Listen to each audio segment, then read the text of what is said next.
Good evening, and horrific start to the Easter break with 10 killed on the state's road. You may find yourself living in a shotgun shack. A few showers still around some parts of the region. I'm here at a car park on Sydney's northern beaches to find a guy who, a couple of years ago, at this time of night, would have been getting ready to go on live TV. But tonight, he's getting ready to sleep in his car. He's homeless. And he's not alone. There's about a dozen men and women that call this place home every single night of the week. Oh, work on television, did you? Did you know so-and-so? What shows did you work on? You know, what station? And a lot are embarrassed. And a lot try and find out what I'm doing in very sort of sneaky ways.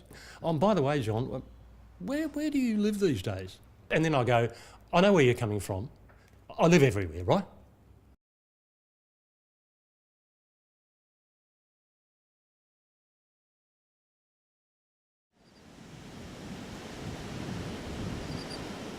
How long have you been living in the van for? Probably just over 2 years now. This is a Kia, an old model Kia. That's where I sleep. That's my bed. I took all the seats out, threw them away. It's just so sensible, in my mind, to be like this. Do the other people in the car park know about your former life? I don't talk about it that much.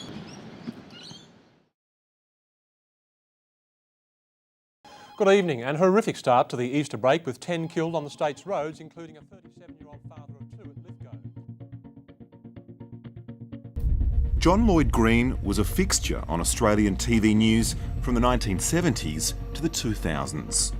A successful career which stemmed from privilege, a private school sports hero who reported the nightly news with warmth and authority. Police the playgrounds and mediate in conflicts. Really, it was against my nature in many ways. And for years I was saying, when can I get out of here? When can I go and do something real? You know, this is just television. It's not reflecting reality, it's making it up. And a lot of it was just unnecessarily evil. The pressure did get to me. Life on the streets is tough. Before John's career waned, it has to be the ultimate irony that some of his TV reports were on the people who he now lives amongst. Another place to sleep for the homeless youngsters is the clothing bin. And I suppose I was drawn to people who were doing it tough. And then I started to sort of envy their simple lifestyle, little by little over the years. So as I emotionally moved away from television, I was probably emotionally moving towards this very simple existence that I'd been doing stories on. Besides his car, John has one other place where he keeps his few possessions. Did you ever think that you could fit all of your worldly possessions in one half of an old Kia station wagon and one half of a storage shed? No, but it's surprising what you can do. I think having pared down all my possessions, I think the one thing that really has kept me going and kept me company has been the guitar. And I think in many ways it's been a saviour.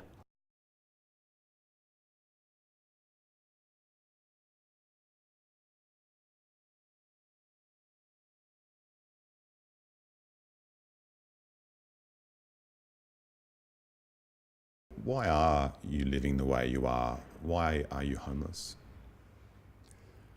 Because I'm trying to help the housing crisis. Well, that's one thing. Because a lot of people who do live like me do have mental issues. Thank God I don't think mine are too serious.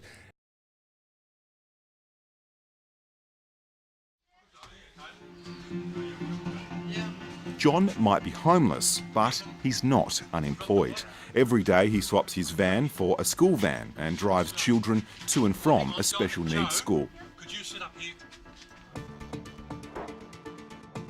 And recently he's been posting his poetry around Sydney. One poem was discovered by the local newspaper, and before he knew it, John was on TV again.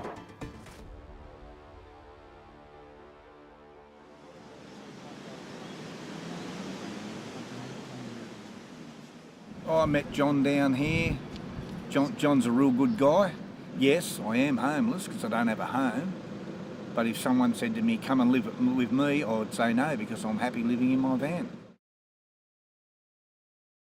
So how often would he be using this car park to sleep? Oh, probably a fair few nights a week, Yeah. you know, when he can, I suppose. Always comes back to his family.